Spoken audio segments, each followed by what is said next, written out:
Assalamualaikum warahmatullahi wabarakatuh. Di sini saya akan menjelaskan materi ekonomi, yaitu bab pasar modal.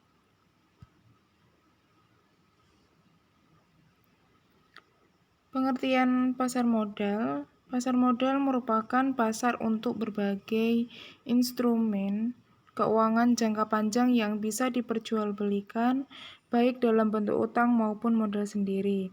Di dalam Undang-Undang Pasar Modal Nomor 8 Tahun 1995, pasar modal dijelaskan lebih spesifik sebagai kegiatan yang bersangkutan dengan penawaran umum dan perdagangan efek. Perusahaan publik yang berkaitan dengan efek yang diterbitkannya, serta lembaga dan profesi yang berkaitan dengan efek. Selanjutnya, ada instrumen di pasar modal yaitu saham, obligasi, dan derivatif.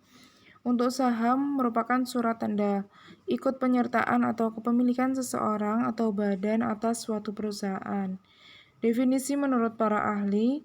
Yang pertama, menurut Irham Fahmi, saham merupakan kertas tanda bukti penyertaan kepemilikan modal atau dana pada suatu perusahaan yang tercantum dengan jelas nilai nominal, nama perusahaan, dan diikuti dengan hak dan kewajiban yang jelas kepada setiap pemegangnya. Yang kedua, menurut Sri Harmuningsih, saham merupakan salah satu surat berharga yang diperdagangkan di pasar modal yang bersifat kepemilikan. Saham juga merupakan tanda penyertaan modal seseorang atau badan usaha dalam suatu perusahaan atau perseroan terbatas. Jenis-jenis saham yaitu yang pertama saham biasa, merupakan bentuk saham sebagaimana dipahami masyarakat umum, yaitu sebagai tanda penyertaan atau pemilikan seseorang atau badan dalam suatu perusahaan. Yang kedua, saham atas nama, merupakan saham yang nama pemiliknya sudah tertera di dalamnya. Nama pemiliknya yang tertera merupakan bukti pemegangnya. Yang ketiga, saham atas tunjuk. Dalam saham ini tidak disebutkan nama pemiliknya. Pemegangnya adalah pemilik yang terlegitimasi atas saham tunjuk. Yang keempat, saham preferen merupakan saham yang memiliki karakteristik gabungan antara obligasi dan saham. Karakteristik sahamnya adalah mewakili kepemilikan ekuitas tanpa tanggal jatuh tempo adanya hak dividen. Selanjutnya ada saham bonus, merupakan jenis saham yang diberikan kepada pemegang saham lama tanpa penyetoran ke kas perseroan. Penerbitan saham bonus dilakukan untuk menjaga keseimbangan antara modal perseroan dan kekayaan perseroan. Yang keenam, saham pendiri maksudnya, merupakan saham yang diberikan kepada orang yang berjasa ikut mendirikan PT sebagai wujud penghargaan. Saham bonus ini seperti halnya saham biasa dan mengandung hak-hak seperti halnya saham biasa. Pemegang saham ini tidak diharuskan membayar harga nominalnya ke dalam kas perseroan. Selanjutnya ada obligasi, yaitu instrumen berbentuk sertifikat yang berisi kontrak antara pemberi pinjaman atau pemodal dan yang diberi pinjaman atau emiten. Untuk secara umum, obligasi yaitu selembar kertas yang berisi tentang pernyataan pihak pemilik kertas ini berarti telah membeli hutang suatu perusahaan yang telah menerbitkan obligasi ini. Obligasi dapat disamakan dengan deposito berjangka, namun obligasi dapat diperjualbelikan, sedangkan deposito berjangka tidak dapat diperjualbelikan. Obligasi memberikan penghasilan tetap kepada investor berupa bunga yang diterima per tahun, per bulan, atau dalam satuan waktu lain sesuai kesepakatan dalam obligasi. Karakteristik obligasi yang pertama, nilai obligasi. Pihak yang menerbitkan obligasi harus menjelaskan besar dana yang dibutuhkan. Dikenal dengan istilah jumlah emisi obligasi. Adapun penentuan besar jumlah obligasi yang diterbitkan ditentukan oleh aliran arus kas besar kebutuhan dan kinerja bisnis. Yang kedua, jangka waktu obligasi. Jatuh tempo obligasi mulai dari 1 tahun hingga 10 tahun. Namun biasanya masa jatuh tempo obligasi itu 5 tahun. Pada umumnya investor lebih menyukai obligasi jangka pendek karena dianggap risikonya kecil. Yang ketiga, prinsipal dan kupon rate, yaitu besaran uang yang harus dibayarkan oleh penerbit obligasi kepada pemegang obligasi pada masa jatuh tempo. Nilai prinsipal rate ini berhubungan dengan redemption value, maturity value, per value of face value. Sedangkan kupon rate ini tingkat bunga yang harus dibayarkan oleh penerbit obligasi kepada pemegang obligasi setiap tahunnya. Yang keempat, jadwal pembayaran. Kewajiban pembayaran kupon dilakukan oleh penerbit obligasi secara berkala sesuai kesepakatan, misalnya triwulan, per semester, atau per tahun.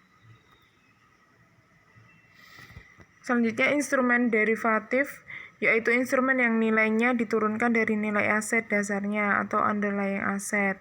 Sekuritas derivatif atau turunan yaitu aset finansial yang diturunkan dari saham dan obligasi dan bukan dikeluarkan perusahaan atau pemerintah untuk mendapatkan dana. Jenis-jenis instrumen derivatif ada bukti right, yaitu hak memesan saham baru, di mana hak yang melekat untuk dapat memesan saham baru itu terlebih dahulu diberikan kepada pemegang saham yang lama. Yang kedua ada waran, merupakan sebuah hak membeli saham biasa pada waktu dan harga yang telah ditentukan. Umumnya hak waran tersebut dijual bersamaan dengan surat berharga lainnya. Contohnya seperti obligasi. Yang ketiga, kontrak berjangka atau future contract, yaitu kontrak atau perjanjian antara dua pihak yang mengharuskan mereka untuk menjual atau membeli produk yang menjadi variabel pokok di masa yang akan datang dengan harga yang telah ditetapkan sebelumnya. Objek yang dipertukarkan disebut underlying asset. Yang keempat, kontrak opsi atau option kontrak merupakan suatu perjanjian yang memberi pemiliknya hak tetapi bukan kewajiban untuk membeli atau menjual suatu aset tertentu. Jadi tergantung pada jenis opsi pada harga tertentu selama waktu tertentu. Yang kelima, reksadana dapat diartikan sebagai wadah yang berisi sekumpulan sekuritas yang dikelola oleh perusahaan investasi dan dibeli oleh investor. Fungsi pasar modal. Jadi pasar modal juga memberikan peran besar bagi perekonomian suatu negara karena pasar modal ini memberikan dua fungsi sekaligus, yaitu fungsi ekonomi dan keuangan.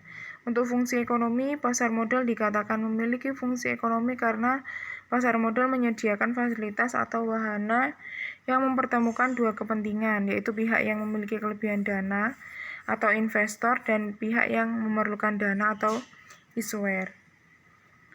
Untuk fungsi keuangan, pasar modal dikatakan memiliki fungsi keuangan karena pasar modal memberikan kemungkinan dan kesempatan memperoleh imbalan atau return bagi pemilik dana sesuai dengan karakteristik investasi yang dipilih. Jadi diharapkan dengan adanya pasar modal aktivitas perekonomian menjadi meningkat karena pasar modal merupakan alternatif pendanaan bagi perusahaan-perusahaan untuk dapat meningkatkan pendapatan perusahaan dan pada akhirnya memberikan kemakmuran bagi masyarakat luas. Selanjutnya, manfaat dan peranan pasar modal. Yang pertama, pasar modal merupakan wahana pengalokasian dana secara efisien. Jadi, jika Anda sebagai investor, maka Anda dapat melakukan investasi pada beberapa perusahaan melalui pembelian efek-efek yang baru ditawarkan ataupun yang diperdagangkan di pasar modal. Yang kedua, pasar modal sebagai alternatif investasi. Anda akan menemukan alternatif berinvestasi di pasar modal dengan memperoleh keuntungan dan sejumlah resiko tertentu. Pasar modal pun memungkinkan para investor untuk memiliki perusahaan yang sehat dan berprospek baik. Jadi perusahaan seperti ini biasanya tidak hanya dimiliki oleh sejumlah orang tertentu saja, karena penyebaran kepemilikan secara luas akan mendorong perkembangan perusahaan menjadi lebih transparan. Lalu pelaksanaan manajemen perusahaan secara profesional dan transparan. Di dalam keikutsertaan masyarakat dalam kepemilikan perusahaan juga mendorong perusahaan untuk menerapkan manajemen secara lebih profesional, efisien, dan berorientasi pada keuntungan, sehingga bisa tercipta suatu kondisi yaitu good corporate governance, serta keuntungan yang lebih baik bagi para investor. Yang kelima, peningkatan aktivitas ekonomi nasional. Pasar modal ini memudahkan perusahaan dalam memperoleh dana, sehingga akan mendorong perekonomian nasional menjadi lebih maju, yang selanjutnya akan menciptakan kesempatan kerja yang luas, serta meningkatkan pendapatan pajak bagi pemerintah. Nah, di sini ada struktur pasar modal di Indonesia. Coba perhatikan gambar struktur pasar modal di Indonesia berikut ini. Ada Departemen Keuangan, yaitu Bapepam, Bursa Efek, Lembaga Clearing dan Penjaminan, Lembaga Penyimpanan dan Penyelesaian. Di sini juga ada perusahaan efek, yaitu penjamin emisi efek, perantara pedagang efek, dan manajer. Lalu untuk lembaga penunjang ada Biro Administrasi Efek, Kustodian, dan Wali Amanat. Untuk profesi penunjang, akuntan publik, notaris, konsultan hukum, dan perusahaan. Emiten ada perusahaan, institusi pemerintah, dan reksadana. Investor ada investor domestik, perorangan, dan institusi. Investor asing. Lalu penasehat investasi, perusahaan pemeringkat efek. Nah, berdasarkan struktur pasar modal di atas, maka pelajarilah organisasi yang terkait di pasar modal berikut ini.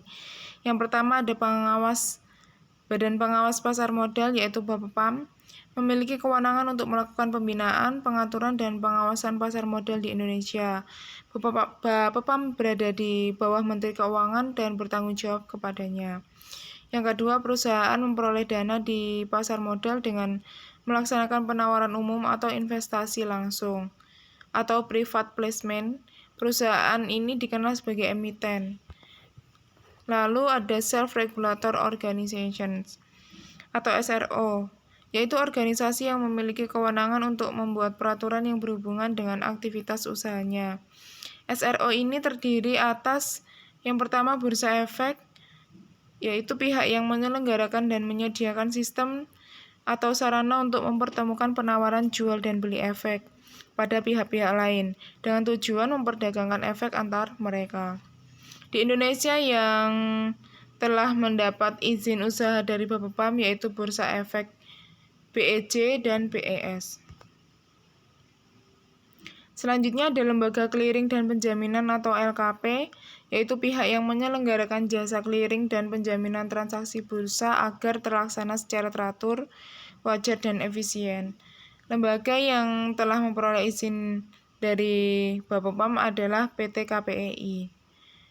Selanjutnya, Lembaga Penyimpanan dan Penyelesaian atau LPP, yaitu pihak yang menyelenggarakan kegiatan kustodian sentral bagi bank kustodian.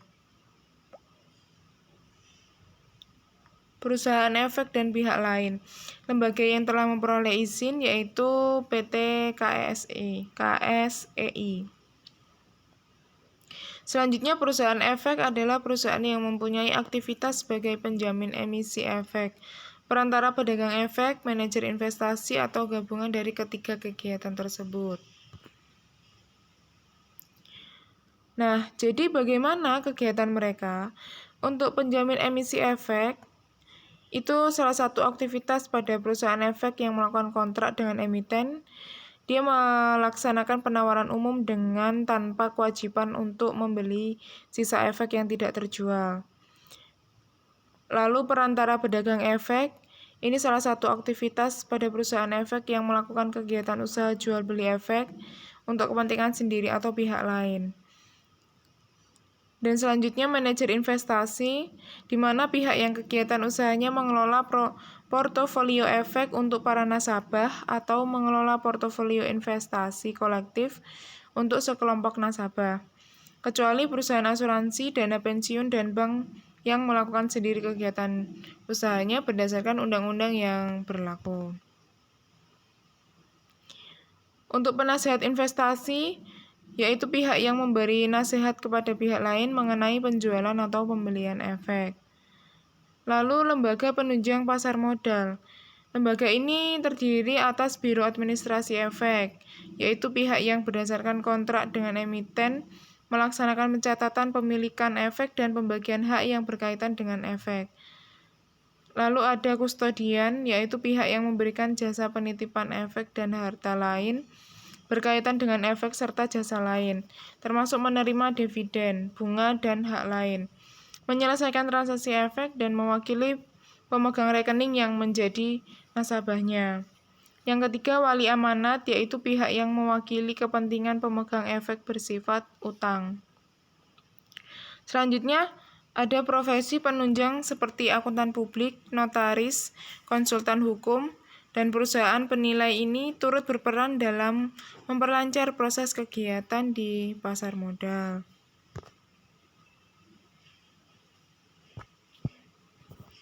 Sekian dan terima kasih materi yang saya sampaikan. Semoga bermanfaat dan apabila ada salah-salah kata, saya mohon maaf. Wabillahi taufiq wal hidayah. Wassalamualaikum warahmatullahi wabarakatuh.